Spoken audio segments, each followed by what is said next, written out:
Hey YouTube, today I'm going to be planting garlic, so I thought we could do that together.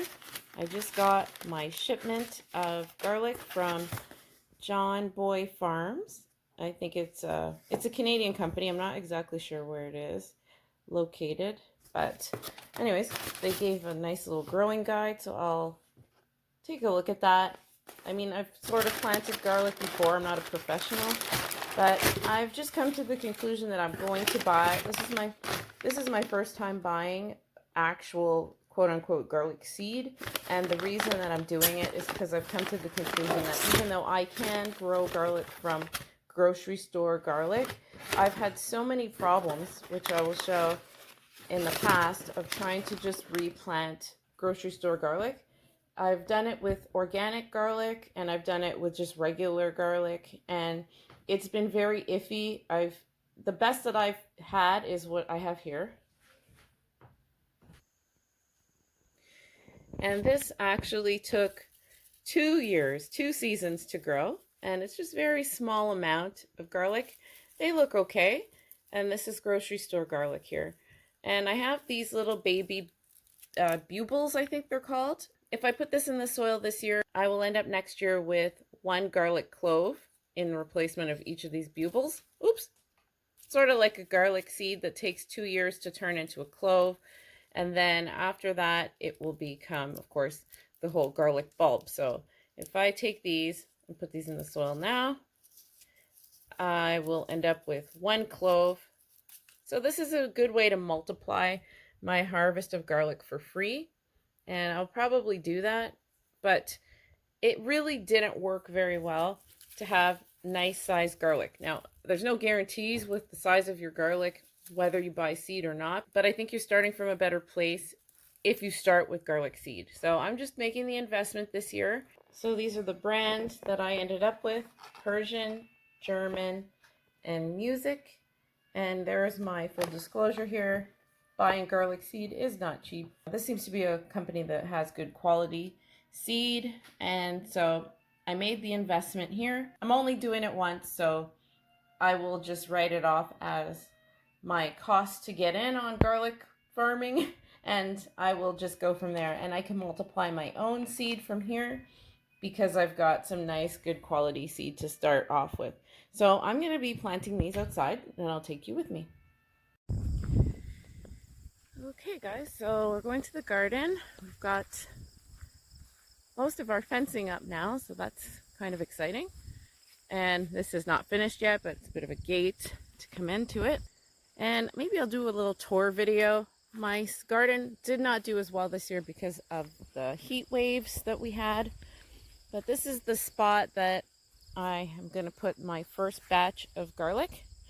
I've noticed that my garden, whether it's my garden alone or it's probably common, that some spots in different people's gardens do well with certain things. And I don't know all the reasoning for that, but I do know that it's worked out in some spots to have certain things grow and other things, and then the exact same thing doesn't grow in another spot. So I'm going to have my garlic beds spread out. This will be my first garlic bread. This will be my first garlic bed, and I've cleared it out. I've got all the weeds out, and I'm just going to add my homemade compost that I was making over the past months, during the winter months and in the summer. Here's my compost. I'll put a link in the description of a video that I made to describe how I make it. It's just dried out chicken bones and eggshells and banana peels mostly, and that's the three things that I use always when I have it. And sometimes I don't have chicken bones, but I will always use the banana peels and the eggshells, and it makes this nice texture because it's almost like soil at this point, and great compost, but it also will make the soil more rich and actually give it some texture, and will provide nutrients immediately for the plants that I put it with. So I'm going to go ahead and individually put this at every 12 inches and mix it into the soil directly where I'm going to be putting the garlic cloves.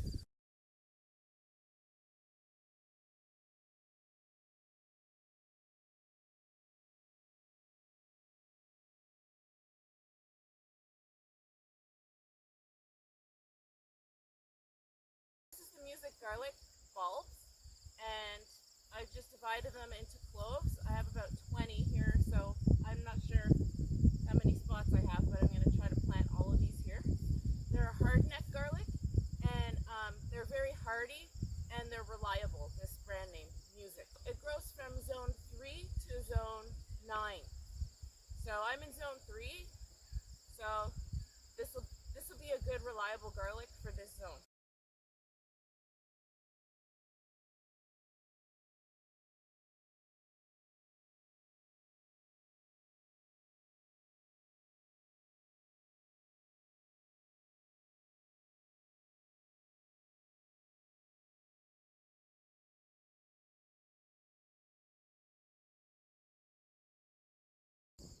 So here it is, all planted. There's 20 cloves here that I've planted, and the reason I have that in the center is I'm just waiting for this onion that bolted to seed to finish browning up so that I can harvest the seeds from it. That's going to be quite a few seeds that I can get for free here. So I'm just waiting for it before I pull it out. And once I've pulled it out, then all the garlic will be free to grow here. This is early September, so it is a little bit early to be planting my garlic, but at the same time, I live in zone 3, and anytime after September, I could end up with frost. So I just like to get a good root system going before the real cold weather comes in. So that's everything for now.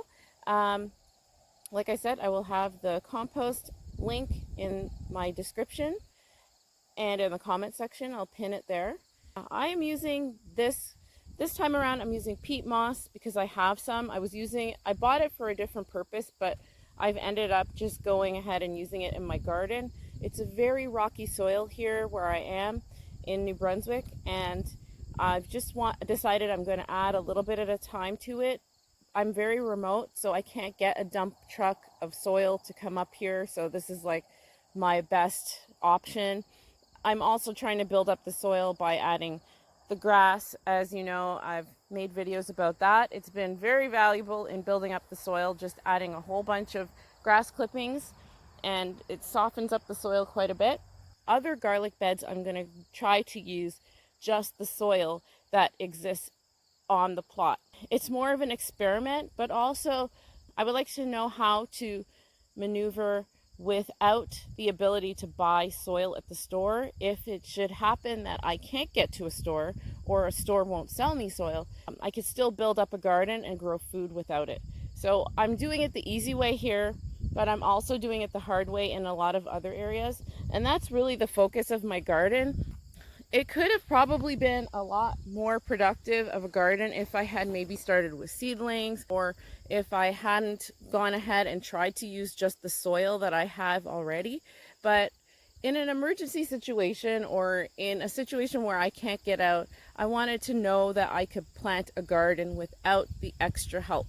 And so that's why all of this garden is from seed, and most of this garden is directly seeded into the ground just to see how it would grow. And I'll do another video on that because there was a lot of failures, and I think it had a lot to do with the drought or with the heat waves that we had this year. But nevertheless, I still learned a lot, and I'd like to pass that on to you guys. So I will make another video on that. So I guess bye for now. God bless you, and I'll see you in the next video. Thank you for watching.